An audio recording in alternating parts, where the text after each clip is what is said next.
Olá a todos, sejam bem-vindos à nossa aula de hoje sobre o capítulo 9 do livro Conceitualização de Casos Colaborativos, esse roxinho aqui, ó, na imagem aqui abaixo.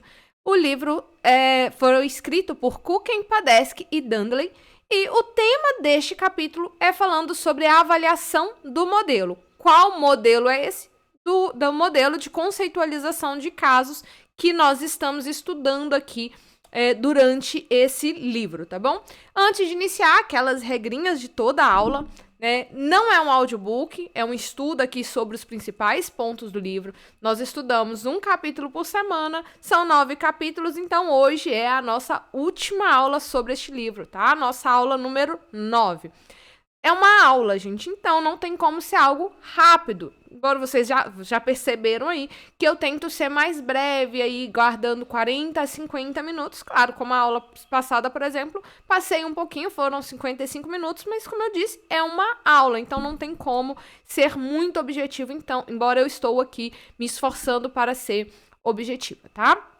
Para quem está aqui, né, querendo o certificado, eu falo uma palavra-chave ao longo de toda a aula aqui, tá? Eu falo somente uma vez, então é preciso que você assista a aula, é preciso que você preste atenção, que você anote essa palavra-chave e eu não repito ela. Então, se você não ouviu, passou a aula, você não ouviu, volte porque eu falo ela em todas as aulas, tá? Hoje vai ser a nossa palavra número 9. E aí, no final dessa aula, também estarei falando sobre como vocês vão solicitar esse certificado.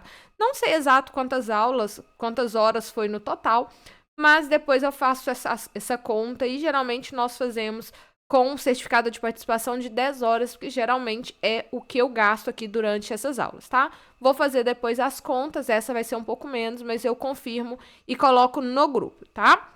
Lembrando que o material de apoio, esse PDF que eu utilizo, eu sempre envio no grupo que está aqui abaixo, né, no link da descrição. E, gente, nesse grupo nós temos o nosso Drive. O Drive fica na descrição do grupo. Então, esses arquivos que foram utilizados também estão lá no nosso Drive, tá? Os arquivos que o grupo comprou estão no Drive e esse aqui, tá? Em algum momento pode ser que apague, mas aí eu não sei. eu perco, gente. Eu coloco no Drive porque eu perco o material no meu computador, tá? Então, confere lá, que geralmente eu deixo no Drive. Esse aqui vou colocar, porque como a aula está sendo agora, então eu vou ainda estar acrescentando, tá bom? No grupo, eu posto o grupo que está aqui abaixo, eu coloco somente o essencial, tá? Se tem algum curso que eu estou trabalhando, que eu estou vendendo, eu posto lá. Ou as aulas, por exemplo, essa semana, somente a aula do livro. Então, vou estar colocando. Como nós estamos finalizando, vou estar colocando lá com relação ao certificado. No final dessa aula, eu vou estar explicando direitinho como vocês vão proceder para solicitar o certificado 100% gratuito.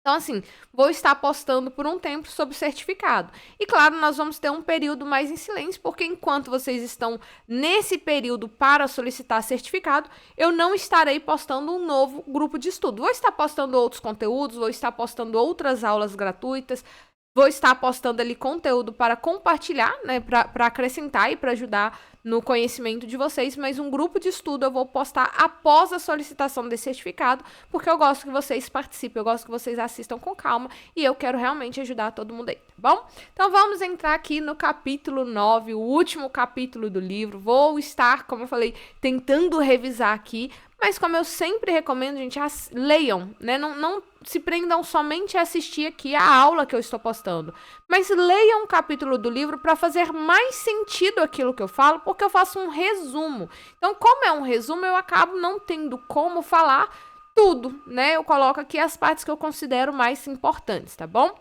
Então, é um capítulo final, e esse capítulo ele vai começar a fazer uma revisão aí de tudo que já foi dito nos capítulos anteriores, né? E ele vai fazer um aprofundamento aqui em alguns temas que foram abordados anteriormente para nos apresentar algumas pesquisas, alguns estudos randomizados, algumas pesquisas que foram feitas para reforçar ali. Não vou passar tanto nas pesquisas porque fica uma coisa mais chata, tá? Então vou tentar, como eu falei, vou tentar resumir tudo aqui que o livro trabalha neste último capítulo, mas se vocês gostam de pesquisa, vocês querem aprofundar, inclusive eu recomendo, vai estar lá no livro, e também tem toda a referência, né? Eu gostei disso aqui, desse artigo, queria saber mais sobre a pesquisa. O livro vai mostrar lá nas referências bibliográficas, tá bom? Então, a ideia desse capítulo, como eu falei, é fazer uma revisão ali e aprofundar alguns temas que já foram abordados no livro, oferecendo também uma nova perspectiva, uma nova visão ali às conceitualizações de caso que são feitas de maneira colaborativa e também fornecendo detalhes para futuras pesquisas. Então, o livro também vai nos direcionar para continuar focando em pesquisas com evidência científica. Por que pesquisa, gente? Porque nós trabalhamos com aquilo que tem evidências, e as evidências nós vamos encontrar em artigos, em pesquisas, tá bom? Esse capítulo vai também enfatizar a natureza contínua da aprendizagem, vai destacar também que o modelo de conceitualização de caso que é proposto nesse livro é uma resposta aos desafios clínicos e empíricos da TCC, sendo aí útil tanto para terapeutas quanto para os nossos clientes, que a gente já percebeu isso também ao longo do livro. Nós trabalhamos sempre a questão do empirismo colaborativo justamente porque não é algo que é bom somente para mim enquanto profissional, mas também é bom aí para o meu paciente, tá bom? Para o meu cliente. Então, entre as principais características do modelo, o livro vai apresentar o uso do empirismo colaborativo e vai também focar bastante nos pontos fortes dos nossos clientes. O livro faz isso o tempo inteiro, reforçando sempre empirismo colaborativo, ponto fortes do cliente. Capítulo 2, empirismo colaborativo, ponto fortes do cliente. Capítulo 3. Então, vocês vão perceber isso o tempo inteiro, em todos os capítulos, sempre os autores batendo nessa mesma tecla, né? O empirismo colaborativo, ponto forte dos clientes. Entendeu esses dois pontos aqui que são centrais, gente? Você já conseguiu andar mais do que 50%, mais do que 70%, talvez, na conceitualização de caso. Porque a conceitualização, como eu falo com meus alunos, conceitualização é dar conceito, conceitualizar algo, explicar aquilo ali que está acontecendo. Então, quando você consegue explicar isso junto com o seu cliente, né? Você tenta explicar isso junto com o seu cliente, já andou aí bastante dentro da conceitualização de casos. Então, o empirismo colaborativo, falar dos dois um pouco separado, né? Ele vai integrar as melhores evidências disponíveis como a experiência do cliente, porque nós precisamos da experiência do cliente. E o modelo de conceitualização, ele vai enfatizar a construção conjunta dessa conceitualização por parte nossa, enquanto terapeuta, e por parte dos nossos clientes, o que vai facilitar a concordância sobre as dificuldades e objetivos do tratamento. Porque nós vamos estar pegando a experiência do nosso cliente e a partir agora, né, da experiência do nosso cliente, nós vamos, então, focar ali em como nós vamos trabalhar essas questões. Isso vai permitir que as conceitualizações possam evoluir ao longo da terapia, incorporando novos dados, ajustando as necessidades do cliente. Lembrando que a conceitualização, ela é um processo de desenvolvimento contínuo, ela não é feita somente na primeira sessão. Ela é feita na primeira, ela é feita na segunda, ela é feita na terceira, ela é feita na quarta, 10ª, a 15ª, sei lá, quantas sessões você tiver e com o seu paciente, nós vamos estar fazendo esse desenvolvimento contínuo da conceitualização. Outro aspecto importante, como eu falei, é o foco nos pontos fortes dos nossos clientes aqui, que são identificados também desde a primeira sessão ali, mas também não se limita à primeira sessão. Na primeira, na segunda, na terceira, na 20ª sessão, nós vamos estar sempre focando nos pontos fortes dos nossos clientes. Ah, Tamires, mas você está falando TCC, que é uma terapia rápida, e falou 20ª sessão? Sim, gente, porque tem demandas que nós vamos trabalhar com a TCC, mas tem, por exemplo, transtorno do espectro da esquizofrenia. Não tem como você trabalhar com pouquíssimas sessões, vai precisar algo ali um pouco mais para trabalhar com seus clientes, tá bom? E também vai ser usado, como eu falei, desde a primeira sessão até a última ali. E também nós vamos usar os pontos fortes para desenvolver resiliência e prevenir recaídas. É uma abordagem que vai valorizar o uso da linguagem do cliente. Então, lembrando aqui que no caso do Mark, né, ele falou o urso pardo e o terapeuta ali continuou utilizando a mesma linguagem que o cliente utiliza, porque assim nós vamos garantir que a conceitualização ela seja mais adequada à experiência pessoal. E isso vai gerar também motivação para a mudança, porque o cliente vai entender, você está falando a linguagem dele, então automaticamente ele vai perceber que você realmente se importa com aquilo que ele fala, com aquilo que ele está trazendo para o processo de terapia. O modelo, gente, de conceitualização, tá? Só repetindo, vou falar modelo. Modelo de quê? Conceitualização de casos. Este é o principal objetivo desse livro, entender ali como fazer uma conceitualização de casos de acordo com o modelo proposto pelos autores, tá? Então, todas as vezes que eu falar modelo, nós estamos falando do modelo de conceitualização que está focando no uso do empirismo colaborativo e está focando nos pontos fortes do nosso cliente, tá bom? Então, para deixar bem claro, porque eu sei que alguns podem ficar em dúvida, qual o modelo? Modelo de conceitualização que os autores apresentam. Então, esse modelo ele vai integrar o contexto também cultural, os valores pessoais dos nossos clientes ali, confirmando a influência desses fatores nas opiniões e comportamentos. Lembrando do capítulo 2, o capítulo 3 ali, que nós tivemos a Zainab, nós tivemos o caso da Rose, né, imigrante mexicana, nós tivemos ali, a Zainab era...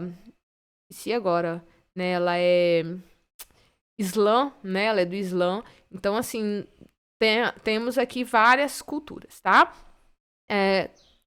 Como eu falei aqui, no caso do Mark também teve essa questão cultural também, porque teve uma dinâmica multigeracional ali, tá? Então, os terapeutas apresentados no livro aqui, os casos apresentados, também mostrou aqui a influência dos fatores do contexto, né, cultural, os valores pessoais, aí, o quanto isso ajuda, né, no desenvolvimento das opiniões, dos comportamentos dos nossos pacientes e também nos ajuda a entender ali esse conflito cultural, tá bom? O modelo é descrito como uma estrutura heurística, fornecendo orientações práticas para nós terapeutas, para que a gente consiga enfrentar a complexidade dos casos clínicos. Então, assim, embora as heurísticas elas sejam mais suscetíveis de serem enviesadas, a ideia é que o modelo proposto neste livro, né, ele vem aí com ideias para minimizar isso aqui, para que você não enviese, né, mas que você consiga oferecer. O livro vem nos trazer isso, né, nos oferecendo diretrizes para o desenvolvimento das habilidades permitidas à conceitualização. Então, para a gente tomar um cuidado, que às vezes a gente tem essa facilidade para enviesar. Então, a gente tomar esse cuidado. Mas o livro vem nos ensinar isso de uma maneira maravilhosa, né? De uma maneira muito perfeita. É claro que alguns pontos, gente, como eu falei, não tem como eu abordar tudo, porque nós estamos fazendo um estudo do livro, tá? Mas se você leu, você está entendendo aqui do que eu estou falando, se você realmente está acompanhando todo o livro. O modelo de conceitualização de caso proposto aqui, ele é considerado útil para atender as funções principais da conceitualização. Lembra que nós passamos as funções no capítulo 1, acho que foi no capítulo 1, no capítulo 2, que nós falamos do porquê, né, de usar conceitualização. Então, esse modelo ele vai nos ajudar a alcançar ali em diferentes contextos, em diversos contextos. E esse capítulo 9, ele vai abordar essas questões, destacando que o modelo ele cumpre essas funções tradicionais da conceitualização de caso e que ele também atende às necessidades nossa enquanto terapeuta. Os casos apresentados aqui, como por exemplo o caso do Mark, né, demonstrou que a conceitualização colaborativa ela foi essencial para entender as dificuldades e orientar as intervenções terapêuticas. Lembrando o caso do Mark, ele tinha ali ansiedade, depressão, um transtorno, um TOC, né, um transtorno obsessivo ali. No caso da Catherine, né, a Catherine era a paciente que tinha ataques de pânicos e tonturas, né? E aí o modelo que a terapeuta utilizou, né, mostrou para ela como incorporar os pontos fortes, como observar tudo, mas também mostrou que as intervenções não eram suficientes, o que levou a terapeuta de Catherine perceber que havia algo errado e aí encaminhou ela novamente para o neurologista, e o neurologista descobriu que a Catherine tinha um câncer, se não me engano, né? Então, o modelo de conceitualização, ele também nos ajuda a observar se isso que eu estou fazendo é o suficiente ou não. No caso da Caterine, a terapeuta viu que ajudou bastante, mas que não era o suficiente, porque a queixa inicial ainda estava presente. E ao perceber aquilo ali, ela, isso realmente é algo fisiológico. Então, o neurologista precisa investigar. Então, ela encaminhou novamente para o neurologista teve uma autoobservação e descobriu um problema ali mais profundo, através da conceitualização, tá bom? No caso também da Zainab, né? Nós tivemos aqui o foco nos pontos fortes do cliente, utilizando a metáfora pessoal, que foi a metáfora de pilar, né? Para guiar o processo terapêutico. E também, como nós vimos, a conceitualização, ela não é feita também somente em casos individuais, mas também em casos de casais e de famílias. No exemplo da Zainab mesmo, ela e o Muhammad, o esposo, né, a terapeuta ali utilizou um trabalho com as crenças tanto individuais, mas também com as crenças compartilhadas que eles conseguiram reformular para melhorar a coparentalidade desse casal. Então, a gente percebe que conceitualização, ela não é feita de uma maneira sozinha, né? Ela não é feita de uma maneira isolada. Vou fazer com o meu paciente individual, sim, mas eu também vou fazer com o meu paciente casal, vou fazer com o meu paciente família. Ah, mas são 5 pessoas, são 10 pessoas, dá para fazer. É fácil? Não, mas precisa fazer, tá? No caso de conceitualizações familiares, nós precisamos ter um equilíbrio, né, para lidar com múltiplas perspectivas e simplificar nessa complexidade aí dessas interações. Porque a cada pessoa que é acrescentada, então eu tenho um indivíduo, agora eu tenho um casal, agora eu tenho um filho, eu tenho mais um filho, eu tenho um avô, eu tenho um tio. Então, a cada pessoa que for acrescentada nessa terapia de família, a conceitualização, ela passa a ter mais camadas, ela passa a ser mais complexa, tá? Mas as conceitualizações de casos familiar ali, frequentemente, vai incorporar todas essas perspectivas ali, né, do casal, ou diversas perspectivas que seria dos filhos, do tio, da avó, do primo, de quem morar nessa casa, de quem for pertencente a essa família.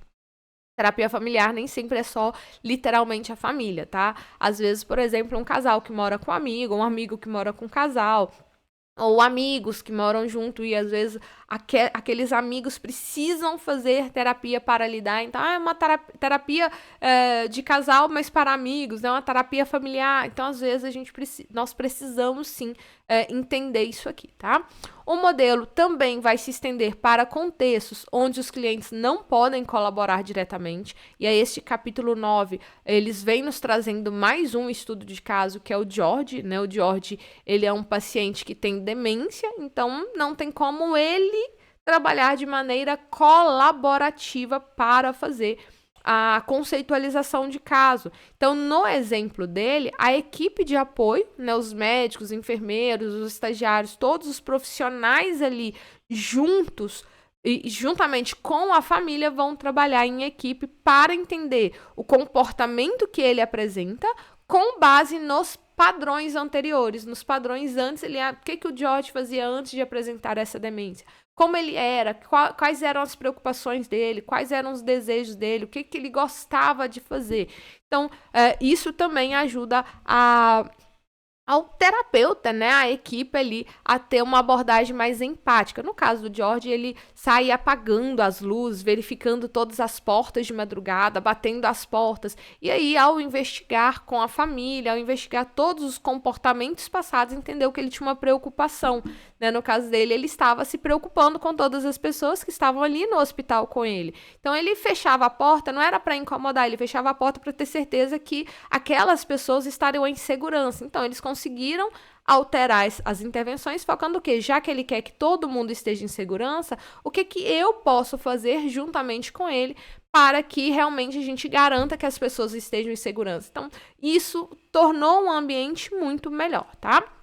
Então, os exemplos que nós estudamos ao longo de todo esse livro e esse exemplo do George, que é apresentado neste capítulo 9, vai demonstrar que o modelo de conceitualização apresentado aqui durante todo esse livro, ele é um modelo adaptável né, que se adapta a diversas situações, desde casos individuais até intervenções familiares e também até as equipes de cuidadores ali, sendo capaz de gerar intervenções mais eficazes, intervenções mais empáticas, porque com base na conceitualização, agora eu tenho uma maneira de trabalhar, né, de maneira mais profunda aqui com esses pacientes.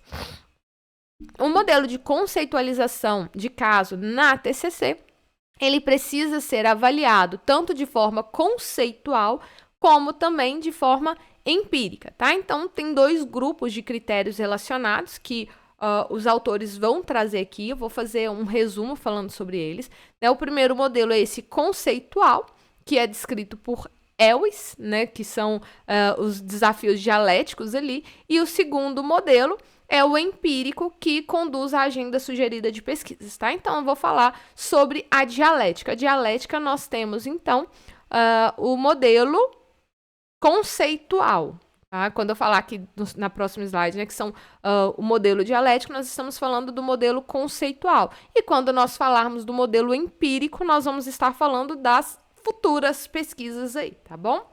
Então, a dialética, ela é definida como um argumento que justapõe ideias opostas ou contrárias e procura resolver um conflito. Então, dialético é quando eu tenho uma dualidade. Tenho 2 coisas que são contrárias, mas que a gente precisa montar um equilíbrio aqui para resolver este problema. Tá? Eu tenho um problema e eu preciso trazer um equilíbrio, mas parece que eu estou em 2 extremos. Então, nós vamos trabalhar a dialética aqui. Então, o primeiro desafio dialético, ele vem propor 3 desafios dialéticos, tá? Seria as abordagens nomotécnicas, que são as teorias e os protocolos, e as ideográficas. Ideográfica aqui é focado na experiência, seria um pouco os modelos transdiagnósticos, né? Seria um pouco a ideia de processos, né? Então, seria uma dialética grande, são 2 abordagens contrárias, né, nomotéticas e ideográficas.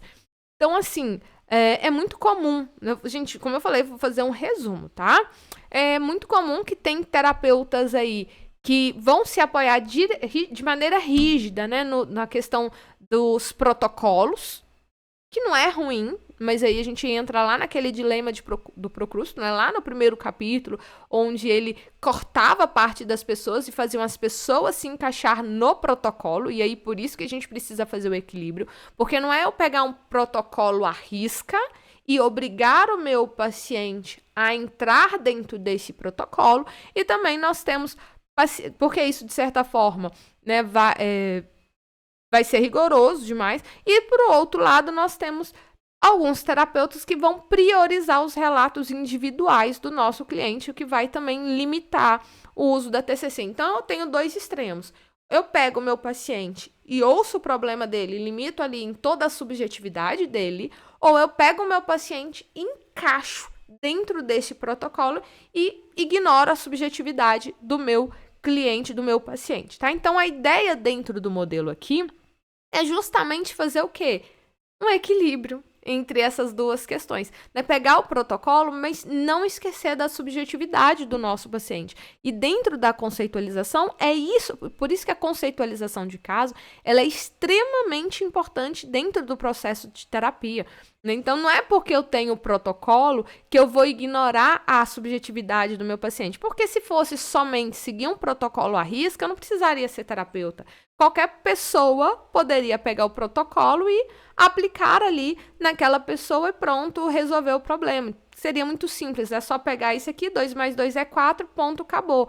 Mas a gente sabe que, pelo menos na minha época da faculdade de psicologia, a gente sempre ouvia que na psicologia 2 mais 2 nem sempre serão 4. Pode ser 3, pode ser 5, né? Nós não trabalhamos com uma área exata. Então, não adianta você pegar um protocolo rígido, inflexível e fazer a pessoa se encaixar nele. Nós precisamos montar este equilíbrio. Então, em casos talvez simples, o uso de terapias e protocolos baseado em evidência é o ideal, mas vai ter casos que são mais complexos, casos que têm comorbidades. Nós não temos protocolos para comorbidades, né? Então, uma abordagem mais individualizada ali de conceitualização seja mais necessária. Então, mesmo, gente, em tratamentos padronizados, casos mais simples, nós vamos ter os padrões ali, que nós temos os protocolos, como eu falei, personalizar, isso é algo que vai fazer a diferença. Então, sempre conceitualizar e adaptar o protocolo ao seu paciente, não ao contrário. Lembrando do dilema de Procrusto. Procrusto, ele atendia as pessoas, ele tinha uma cama e ele fazia todas as pessoas encaixar naquela cama. Ou ele cortava a perna fora da pessoa, ou ele quebrava ali as pessoas, ou ele esticava as pessoas, mas ele torturava as pessoas, mas todas as pessoas caberiam naquela cama. Né? E aqui nós não estamos nesse dilema. Nós não cortamos ninguém para se adaptar à nossa cama. Nós vamos cortar, se for preciso, ou esticar a cama para que ela se adapte à pessoa, tá? E não o contrário.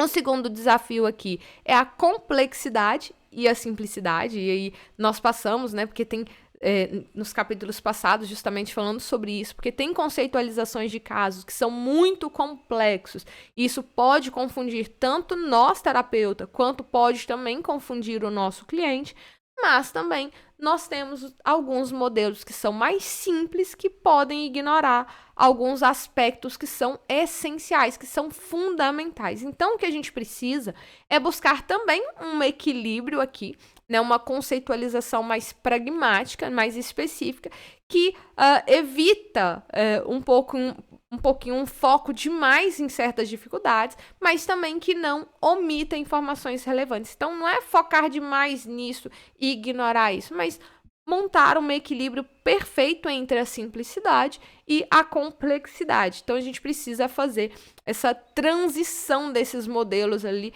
de algo muito complexo para algo muito simples, né? Porque isso é uma habilidade, e é uma habilidade mais avançada que vai facilitar ali tanto o nosso entendimento, tá? Quanto o entendimento do nosso paciente, e também vai facilitar a aplicação prática durante a terapia. E o terceiro desafio dialético seria entre o subjetivo e o objetivo. Então, a conceitualização em TCC, ela é vista ali um equilíbrio mesmo, porque ela é um pouco uma mistura da arte, mas ela também é uma mistura de ciência, né? Nós precisamos ter aqui um equilíbrio, né? O autor ele vem até trazer a comparação sobre tocar um piano e afinar aquele piano, né? E o pianista ele tem que ter o ouvido atento à música, porque ele está fazendo uma arte, mas também ele tem que saber que ao ouvir uma desafinação eu preciso afinar o meu instrumento, e eu só vou afinar o meu instrumento se eu tiver um conhecimento científico sobre o meu instrumento. Então, mas eu só sei que ele está desafinado porque eu tenho um conhecimento da arte, do ouvido musical. E aqui na conceitualização também nós fazemos isso, porque nós temos tanto a técnica, né, mas também nós temos uma sensibilidade, um olhar clínico mais direcionado ao subjetivo ali do nosso paciente. Então, tem algumas etapas que vão ser mais sistemáticas na conceitualização, mas também precisa da flexibilidade, precisa da intuição ali, para que a gente consiga aplicar de uma maneira mais eficaz, tá? No capítulo 1, foi feito, aí que a gente vai entrando já na questão do outro ponto, tá? Que eu falei da conceitual, agora nós vamos focando já na parte empírica, tá bom? Então, no capítulo 1, foi realizada uma revisão ali sobre as bases. Gente, deixa eu falar a palavra-chave, então, antes de entrar na questão da empírica, tá? A palavra-chave dessa aula vai ser caso. Palavra-chave, caso. Só isso, caso. Fácil, né? Então, falei sobre conceitual, agora eu vou entrar sobre a questão das mais empírica, né? Porque eu falei que são duas formas, conceitual e empírica, só para me atualizar para ver se eu não falo palavras erradas, porque tem muita coisa aqui, tá? Não misturem palavra-chave é caso. Então, no capítulo 1, foi revisado lá, né, foi uma parte bem com bastante evidências científicas, então teve ali uma revisão, uma base de evidências para falar sobre a conceitualização de caso na TCC, e aí um dos critérios que foram não, né? Os 2 critérios que foram utilizados foram sugeridos por Billing e o Kuchen, que é um dos autores, né? Que são o top-down e o bottom-up, né? Então, a pesquisa, ela focou nos aspectos mais simples de serem treinados, possivelmente observando outros aspectos importantes. Então, a partir desses critérios, o texto, né, essa parte do livro, que seria a segunda parte deste capítulo, ela começa, então, a sugerir uma agenda de pesquisas futuras. Lembra que eu falei que nós temos aquilo que nós trabalhamos agora, mas o livro também nos dá uma sugestão de pesquisas para serem feitas, tá? E aí entra aqui nessa parte do top-down e do bottom-up, tá? Então, falando primeiro da pesquisa top-down, ela vai explorar ali a base de evidências das teorias e dos protocolos, destacando a importância das teorias embasadas, que explicam de maneira específica os mecanismos cognitivos e comportamentais envolvidos em transtornos comórbidos. Como eu falei, nós temos muito transtornos. Muito fácil você trabalhar com alguém que tem depressão. É muito fácil você trabalhar com alguém que tem ansiedade. Agora, raramente a pessoa vai chegar até você somente com depressão. Raramente a pessoa vai chegar com você somente com ansiedade. Quando as pessoas, nossos pacientes, chegam até nós, geralmente já estão em casos mais complexos. E aí isso vai dificultar, então, um pouquinho o trabalho. Porque ele não está ali no início da ansiedade, não está ali no início da depressão. Geralmente, eles já nos procuram quando estão em um estado mais avançado, tá bom? Então, dentro dessa pesquisa top-down, ela vai sugerir, então, que as futuras pesquisas examinem como que os terapeutas mais competentes, como que eles estão utilizando a conceitualização de casos com seus clientes que possuem as comorbidades e como que os mecanismos teóricos podem se adaptar para explicar essas diferenças individuais. Já os critérios bottom-up, né, até o momento, as pesquisas que vão avaliar aqui tanto confiabilidade, validade e utilidade da conceitualização. Porém, até o momento, essas pesquisas são limitadas, tá? Então, a ideia dessas pesquisas é avaliar confiabilidade, validade e utilidade. Mas até o momento, aí, gente, só lembrando, nós estamos em 2024, mas até o momento quando? Até o momento que esse livro foi lançado lá em 2010, tá bom? Então, 2010 já tem 14 anos. Nesse período já avançou bastante essas pesquisas, tá? Então, só que lembrando que eu estou falando do livro, focando novamente no livro. Então, até o momento do livro em 2010, essas pesquisas estavam limitadas. Pode ser que hoje ainda estejam, pode ser que ainda estejam, mas nós já temos muito mais pesquisas e já avançou muito mais nessa questão, tá bom? Mas lembrando que lá em 2010, quando que esse livro foi lançado, os autores, então, ali enfatizaram a necessidade de desenvolver pesquisas que exploram como que nós, terapeutas, precisamos, né, como nós vamos utilizar a conceitualização de caso na prática real, destacando, então, aspectos como colaboração com o cliente, níveis de conceitualização e o papel do empirismo colaborativo. E aí eu gosto sempre de reforçar que é um livro antigo, senão vocês vão falar assim, mas Tamires, então as pesquisas ainda estão paradas. Não, gente, o livro foi de 2010, tá bom? Lembrando que foi um livro escolhido lá pela turma, é um livro antigo, nós estudamos alguns livros recém-criados, mas esse livro aqui foi escolhido lá pela turma, é um livro de 2010, mas é um livro maravilhoso que nós ainda utilizamos, que tem muita coisa ainda para melhorar na área da conceitualização de casos, mas nós ainda não temos tantas pesquisas, tanto desenvolvimento. Quando surgir um novo livro desse,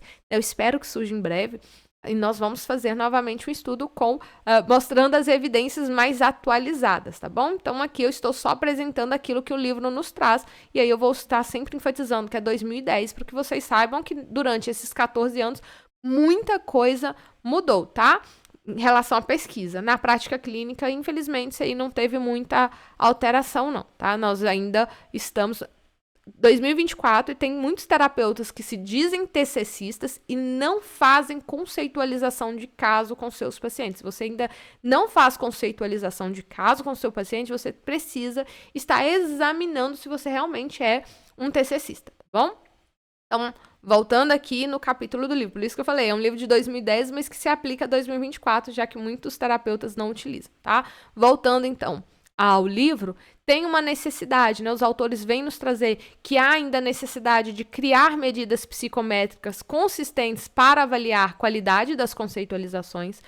Ainda temos essa necessidade hoje, em 2024.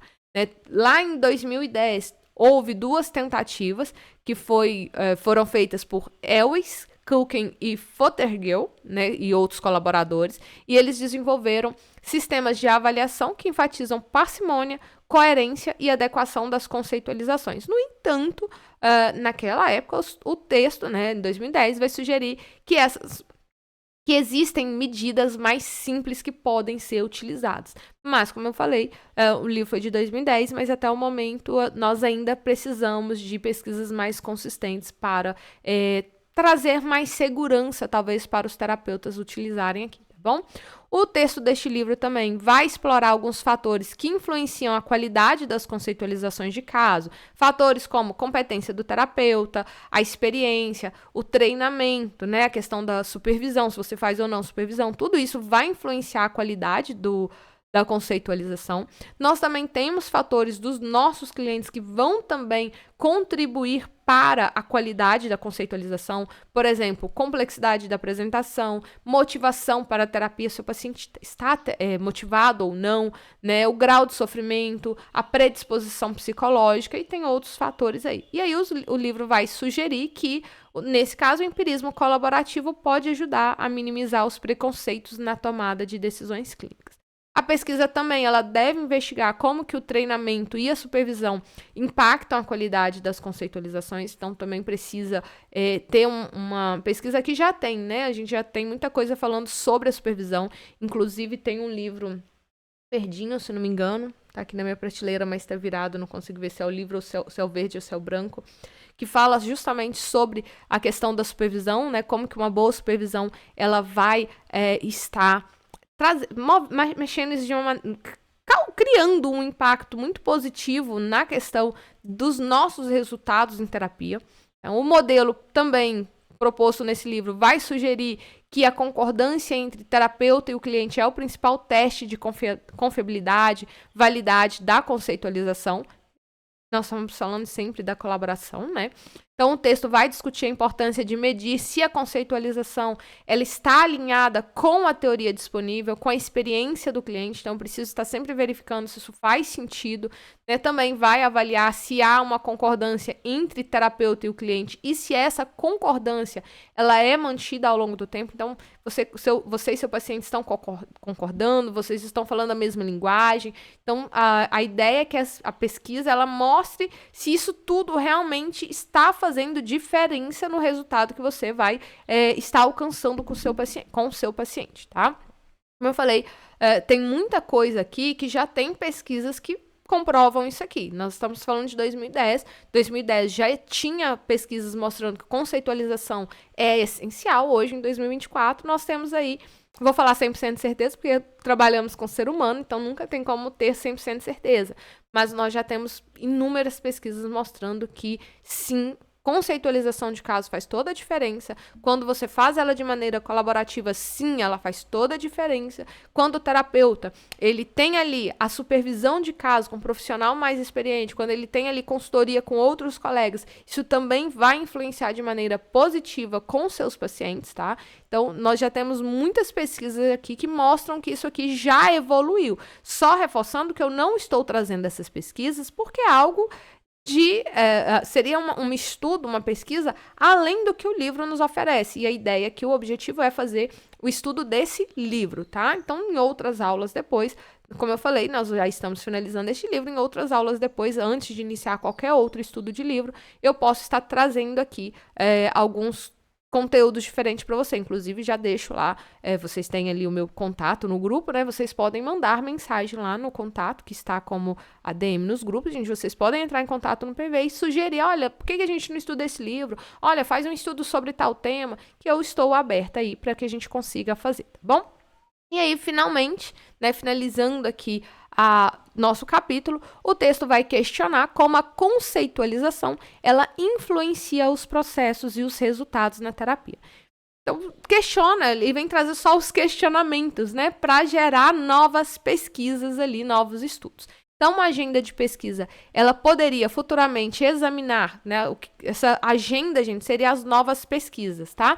Então, elas poderiam examinar se as conceitualizações elaboradas de maneira colaborativa, realmente, né, para melhorar os resultados, se elas realmente ajudam a ter uma melhor compreensão das dificuldades. Então, eles estão querendo saber isso. E aí, se eu continuar fazendo conceitualização, meu paciente realmente tem melhor resultado? Né? Será que realmente eu vou compreender melhor a dificuldade do meu cliente? O que nós temos hoje, em 2024, é sim, nós já temos resposta para essas perguntas.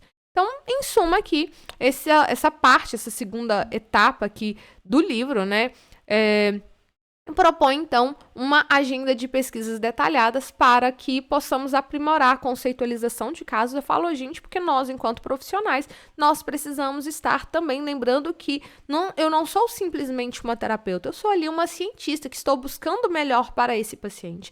E que tudo que eu faço aqui, tudo que eu desenvolvo melhor com a Maria, é um aprendizado para que eu possa fazer melhor ainda com o paciente que eu vou atender depois da Maria, com o João. E aí, assim sucessivamente. Então, eu estou, em partes, fazendo uma pesquisa, eu estou aprofundando aqui os meus conhecimentos e eu vou tirar o máximo de aprendizado desse caso, para que os meus próximos casos, sim, eu venha fazer um serviço melhor ainda, porque a experiência, o livro vai trazer isso, terapeutas mais experientes, eles têm ali melhores resultados. Por quê, gente? O terapeuta experiente, ele aprendeu lá no início, ele não nasceu experiente, foi a prática. Né?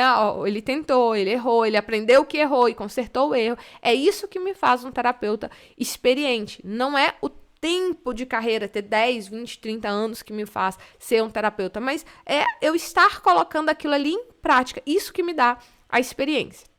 Tá? Então, essa ideia aqui, né, dessas pesquisas também, eles vêm destacar a importância de uma abordagem colaborativa embasada em evidência, além também de medidas teóricas para avaliar e melhorar a qualidade das conceitualizações dentro da prática clínica. Então, finalizando o capítulo, o texto aqui, ele vai destacar a importância da metodologia na pesquisa sobre conceitualização de casos, apontando que é um campo ainda, um campo pouco desenvolvido. Lembrando que é um campo pouco desenvolvido em 2010, mas nós ainda em 2024 ainda é um campo pouco desenvolvido, né? Tem muita coisa que já melhorou, mas ainda precisa desenvolver um pouco mais essa parte da conceitualização de pesquisas dentro de conceitualização.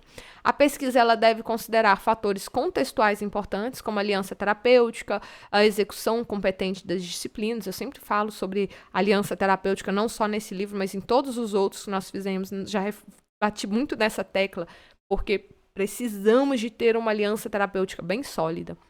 Então, o modelo que os autores propôs aqui vai incluir diversos elementos, como progressão, né, os níveis de conceitualização, aqueles ingredientes do caldeirão da conceitualização, o empirismo colaborativo, o foco dos pontos fortes, né, porque tudo isso vai impactar de maneira diferente no processo terapêutico, tá?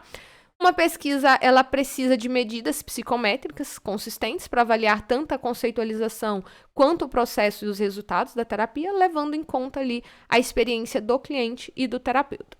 As discrepâncias entre os relatos de ambos sobre os impactos da conceitualização também devem ser avaliadas, com a hipótese de que a colaboração ao longo do tempo ela possa reduzir essas diferenças ali, especialmente quando as conceitualizações ela inclui os pontos fortes e a resiliência do cliente. Então, a conclusão que o próprio capítulo faz, né, ele vai oferecer ali que o próprio capítulo oferece, né, vai ressaltar que o modelo de conceitualização proposto nesse livro ele vai integrar teoria e prática, vai fornecer um guia colaborativo para que nós, terapeutas e os nossos clientes, a gente trabalhe em conjunto na direção para reduzir o sofrimento e fortalecer a resiliência do nosso cliente.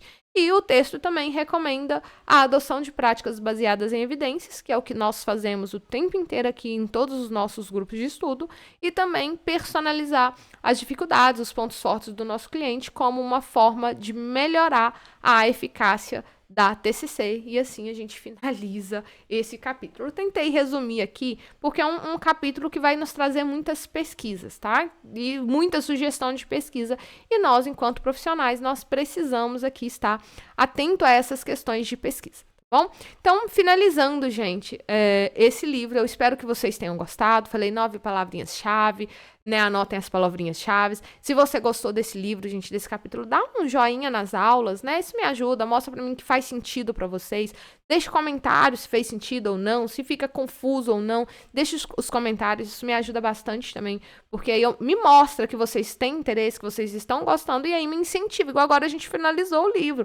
Então, se eu não tenho um retorno positivo, um feedback positivo, eu acredito que vocês... então vocês não gostaram, então não vou produzir mais conteúdo. Mas quando tem aquele comentário, Tamires, eu gostei, eu amei, obrigado aí, né? Foi excelente. Isso me anima para que eu continue produzindo conteúdo aqui para vocês, tá bom? E agora a gente falando, se não é inscrito no canal, se inscreve. Agora eu vou falar sobre o certificado, porque eu sei que tem muita gente que assistiu até aqui, né? Porque precisa do certificado. Então, lembrando, gente, foram 9 encontros, né? 9 capítulos, então eu falei 9 palavras-chave. 9, tá? Não são 5, não são 6, não são 1, não são 2, são 9 palavras-chave, tá? O link vai ser enviado tanto no grupo do WhatsApp quanto no grupo do Telegram. Eu envio até amanhã, né? Se eu demorar um pouquinho, até sábado, tenham paciência, porque às vezes eu acabo aqui, me distraio, mas eu vou enviar lá. Vai ficar, gente, salvo na descrição do grupo. Então, eu entrei depois e não vi o link. Vê na descrição do grupo, geralmente vai estar lá na descrição do grupo. Eu coloco a playlist com todas as aulas, eu coloco o link do Drive, com todos os arquivos e materiais, fica no link do nosso Drive, e eu coloco o link da prova. Não tem prova. Eu vou colocar o link para vocês solicitarem o certificado. Então, atentem, gente, se atentem. Vão ter pouquíssimas coisas lá. O nome completo, porque, óbvio, como que eu vou preencher um certificado para vocês se vocês não colocarem o nome completo? Então, preciso que tenha nome completo. O e-mail, porque eu vou estar enviando para o e-mail de vocês. Então, verifiquem se o e-mail está correto, se o e-mail não está cheio. Então, o e-mail que vocês vão receber vai estar assim, certificado do livro Conceitualização de Casos Colaborativos, tá? Ou certificado do livro Conceitualização, mas vai estar certificado. O nome do e-mail, psicologialivremente, @gmail.com. Esse é o e-mail que vocês vão receber. Então, eu preciso do nome completo, que é o nome do certificado. Eu preciso do e-mail de vocês. Então, se atentem, porque o certificado vai para o e-mail de vocês. E as 9 palavrinhas-chave. Tá bom? E aí eu vou deixar uma parte de sugestão, que é onde vocês vão colocar ali qual o próximo livro que nós devemos estudar, ou qual o novo estudo, qual o novo grupo, porque às vezes vocês vão falar, Tamires, eu acho que a gente não precisa estudar um livro, nós podemos estudar um tema central, vamos estudar sobre tal coisa. Então, combinamos aí, vocês colocam lá, tá bom? Então, uma palavra-chave, 9 palavras-chave, nome. E aí, gente, período, né? Vocês vão ter até o dia 24/11/2024. Vocês têm um mês inteiro para assistir. Não, mas eu só tenho 8 palavras-chave. Assistam, vocês têm até o dia 24/11. Um mês certinho, vai dar num domingo. Então, geralmente, até às 10 horas eu deixo o link aberto para vocês preencherem nome, e-mail, palavras-chave e a sugestão aí do próximo grupo de estudo que vocês quiserem, tá bom? Não adianta mandar uma palavra-chave, não adianta mandar 2 palavras-chave, tem que mandar 9 palavras-chave. Não precisa estar em ordem, pode estar tudo fora de ordem, mas tem que ser as 9 palavras-chave que eu falei aqui ao longo da aula, tá? Vocês têm um mês, gente, um mês é tempo suficiente para vocês assistirem todas as 9 aulas, se você ainda não assistiu, né? Ou faltou uma aula, reassista lá. Então, tem como vocês fazerem tudo isso direitinho, tá bom? Gente, eu acho que é isso, eu acho que eu falei tudo. Se ficar dúvida, deixa no comentário, manda lá no WhatsApp. E acredito que é isso, né? Obrigado por quem assistiu até aqui, obrigado por quem me acompanhou. Estou muito feliz de ter finalizado esse capítulo aqui, esse livro com vocês, né? Conseguimos dessa vez, nós não tivemos nenhum impedimento, conseguimos desde o primeiro capítulo até o capítulo 9 aí, sem nenhuma interrupção. Nos anteriores nós tivemos alguns probleminhas técnicos e nesse nós conseguimos iniciar e conseguimos finalizar, tá bom? Então agradeço muito a todos vocês que me acompanharam e eu vejo vocês nos próximos vídeos aí. E não esqueçam, gente, link vai estar aqui abaixo, tá? Link da prova vai ser enviado tanto no grupo do WhatsApp quanto no canal do Telegram, que está aqui abaixo dessa aula, tá bom? Então, vejo vocês na próxima aula, no próximo grupo de estudo. Vejo vocês em breve.